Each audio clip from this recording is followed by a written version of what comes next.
This is just a video showing that the oral law and the following of the Mishnah and the Talmud is commanded in the Bible and not adding to the laws of Torah, since it's actually commanded in the Torah. Also showing verses that speak of the Mosaic court existing after the original one. So starting with Deuteronomy 17:8-11. If there arise a matter too hard for you in judgment, between blood and blood, between plea and plea, and between stroke and stroke, even matters of the controversy within thy gates, then shalt thou arise and get thee up into the place which the Lord thy God shall choose. And you shall come unto the priest the Levites and to the judge that shall be in those days, and you shall inquire, and they shall declare unto thee the sentence of the judgment.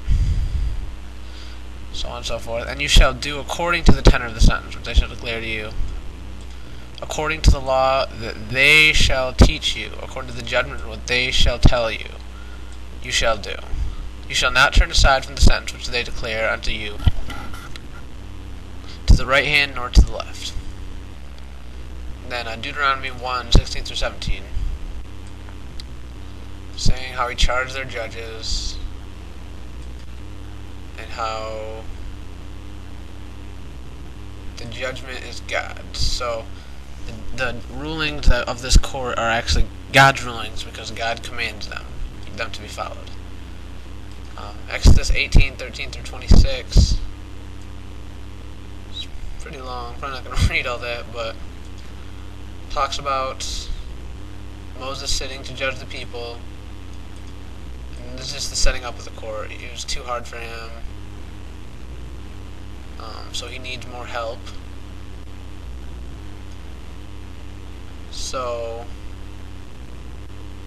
he sets up the whole court. Anyways, that's basically the setting up of the court. And then 2 Chronicles 19:8-10. Moreover, in Jerusalem did Jehoshaphat set of the Levites and the priests and of the heads of the fathers' houses of Israel, for the judgment of the Lord and for controversies. And they returned to Israel. And he charged them, saying, Thus shall ye do in fear of the Lord, faithfully and with a whole heart.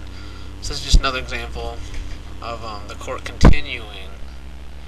And then you go to Isaiah 1, verse 26.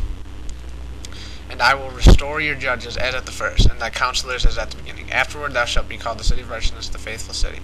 So this is saying that a time in the future when the judges will be restored as they were before. Now I'm sure that all will agree that the original court of Moses was to be followed, and I'm assuming that the disagreement comes with whether or not this court continued. Well, I hope the verses in 2 Chronicles and Isaiah show that these courts do indeed continue when possible.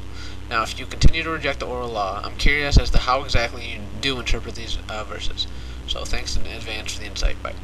Common passed on this beat, I made it to a jam. And everything I'm not made me everything I am.